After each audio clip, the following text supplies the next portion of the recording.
तो बच्चों आज हम लोग पढ़ने वाले उपमान प्रमाण। उपमान प्रमाण का स्वीकार न्याय दर्शन, पूर्ण मीमांसा, उत्तर मीमांसा, पौराणिक, सुश्रुत आदि ने भी किया है। ज्ञात वस्तु के साथ सदृश्य होकर उसके आधार पर अज्ञात वस्तु का ज्ञान प्राप्त करना उपमान कहलाता है। जैसे तुमने कोई चीज़ देखी, जैसे गाय देखी और नील गाय नहीं देखी, तो गाय को देखकर तुम्हें बताया कि ऐसी अगर कोई चीज़ दिखती है तो वो नील गाय होगी, वो होता है उपमान। मतलब एक चीज़ देखी, उसके सदृश्य बता दिया, ठीक है। उपमान शब्द की व्युत्पत्ति ये आपके लिए इंपॉर्टेंट नहीं है। जिससे उपमति उत्पन्न हो उसे उपमान कहते हैं। उपमति का अर्थ होता है सदृश्य वस्तु, सादृश्य से प्राप्त वस्तु ज्ञान। मतलब अगर तुमने कोई चीज़ देखी, उसके समान कोई चीज़ देखो, उससे ज्ञान प्राप्त हो। जैसे मान लो तुमने देखा, तुमने कोई चिड़िया देखी और तो उस चिड़िया के समान अगर तुम्हें बताया कि इस चिड़िया के समान कोई अगर कोई चीज़ दिखे तो तुम समझ जाना ये ऐसी चिड़िया है, ठीक है।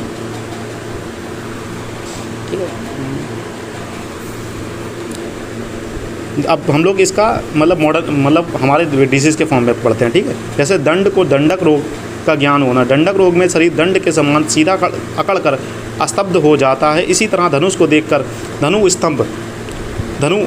स्तंभ का ज्ञान होना। देखो धनु स्तंभ में क्या होता है, शरीर पीछे हाइपोसिस में क्या होता है, शरीर धनुष की तरह हो जाता है। तो जब हम लोग धनुष को देखते हैं, धनुष को देखकर हम लोग ये पता लगा सकते हैं कि ये धनु स्तंभ से हुआ है। पहले हम लोग धनु देखे, फिर धनु के समान अगर कोई आकृति हमारे शरीर में नहीं तो समझ जाओ कि धनु स्तंभ हो गया।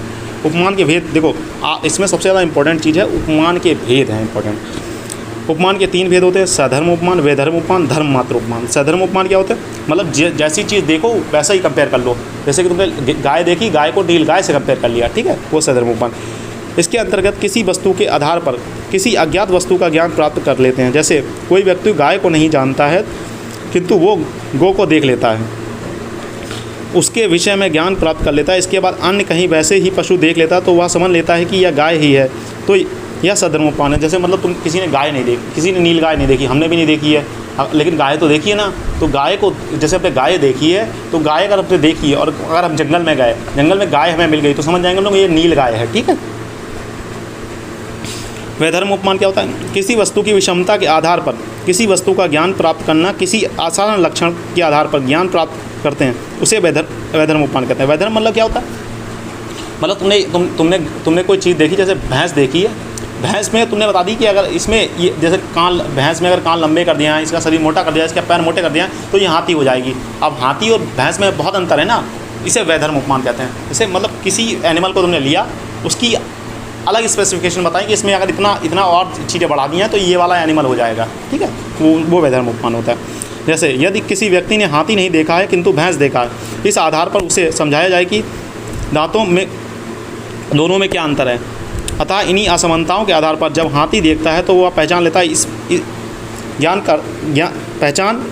कारण हाथी की असमानता है। देखो इसमें क्या होता है, जैसे किसी ने भैंस देखी है, हाथी नहीं देखा है, तो हाथी देखो भैंस और हाथी में बहुत अंतर है, लेकिन वो बताते हैं कि भैंस और हाथी में क्या क्या कॉमन है और क्या डिफरेंस अगर पाए जाए तो समझ लेना कि हाथी है।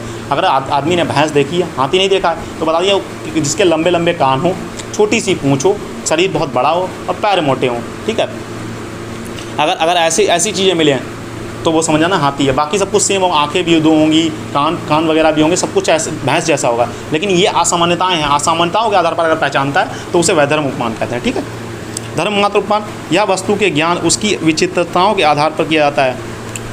जैसे किसी ने ऊँट नहीं देखा तो बता दो जिसके पीठ के ऊपर कुबड़ होगा, तो कुबड़ क्या उसकी विशेषता है। मतलब धर्म मात्र उपमान में क्या उसकी एक विशेषता बताई जाए जिससे पूरा ज्ञान हो जाए।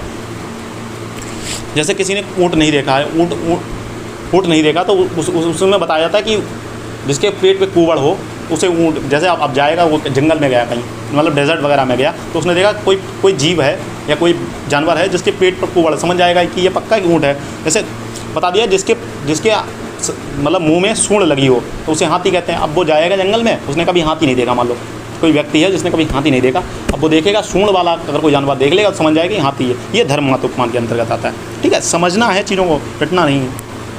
हाँ, ये बहुत इंपॉर्टेंट है, ये हर बार पिछली बार पूछ लिया गया था तो काफ़ी बच्चे कन्फ्यूज हुए थे, ठीक है। आयुर्वेद में उपमान प्रमाण की उपयोगिता आयुर्वेद में पूछ सकता है या चिकित्सा में पूछा, आपको दोनों में एक ही चीज़ लिखना है। क्या लिखना? रोग के कारण निदान में, किसी कारण से किसी व्यक्ति में कोई रोग हो गया तो वह रोग जब दूसरे व्यक्ति को हो जाता है, तब उसी दशा में कारण से निश्चित करने पर उपमान प्रमाण का आश्रय ग्रहण किया जाता है। जिस प्रकार उस व्यक्ति को यह रोग किसी पदार्थ विशेष या मिथ्या आहार विहार सेवन से हुआ था, उसी प्रकार उस व्यक्ति का रोग कारण भी आहार विहार से यही कारण उपमान प्रमाण के जैसे मैं मॉडर्न में थोड़ा कोरिलेट करता हूँ, ये भी आप लिख सकते हैं। जैसे मलेरिया किससे होती है? मलेरिया होती है एनोफिलस मॉस्क्यूटो से। तो हमने कहीं उपमान प्रमाण में पढ़ा था एनोफिलस मॉस्क्यूटो मतलब स्पोरोजोइट्स पाए गए थे ना वहाँ पर, हमने जब ब्लड टेस्ट लिया था। अब दूसरे को अगर मलेरिया होता तो हम लोग समझ जाते हैं कि इसे एनोफिलस मॉस्क्यूटो ने काटा होगा। ये क्या उपमान प्रमाण मतलब एक रोग अगर किसी में हुआ तो हमने दूसरे सिम्टम्स वही मिले, चिल्स मिला, हाई चिल्स मिला, फीवर्स मिला, तो हम लोग पता कर लेते हैं कि हाँ इसको मलेरिया फीवर होगा। ऐसे सिम्टम्स मलेरिया वाले में मिल रहे थे। अब दूसरा पेशेंट आया हाई चिल्स हाई फीवर का, तो हमने उसका टेस्ट नहीं करा, अभी पता भी नहीं हमें क्या है, लेकिन हम लोगों को अनुमान लग गया, मतलब उपमान कर लिया कि अगर ऐसे सिम्टम्स सेम सिम्टम्स मिल रहे हैं तो ये मलेरिया होगा। ठीक है, ये उपयोगिता है। दूसरे में क्या? रोग का ज्ञान निदान डायग्नोसिस उपमान प्रमाण द्वारा होता है। जैसे दंडक रोग में क्या होता है? डंडे के समान आकृति हो जाती है। जैसे अगर कोई तुमने पुरुष या स्त्री देखी जिसकी डंडे के समान आकृति, तो समझ जाओ वो दंडक रोग है। धनुष स्तंभ में क्या होता है? अगर तुमने किसी पुरुष या स्त्री को देखा वो धनुष की समान आकृति हो, तो हम लोग क्या कर लेते हैं उसकी धनुष तो हम लोगों ने देखा है, तो धनुष से हम लोग आकृति बना लेते हैं कि ऐसे धनुष स्तंभ हो गया। ठीक है, जैसे हम लोगों ने उड़द तो देखी है, लेकिन किसी के मस्से नहीं कभी निकले। बच्चा है बोला मस्से, जैसे बच्चा है पहली बार पूछ रहा मस्से क्या होते हैं, तो उड़द देखी है, तो उड़द के समान अगर कोई आकृति दिखाई दे तो समझो मस्सा है। और क्या बताइए? तिल के समान कोई अगर दिखाई है तिलकलक हो गया। विदारी कंद के समान तो विदारिका रोग हो गया।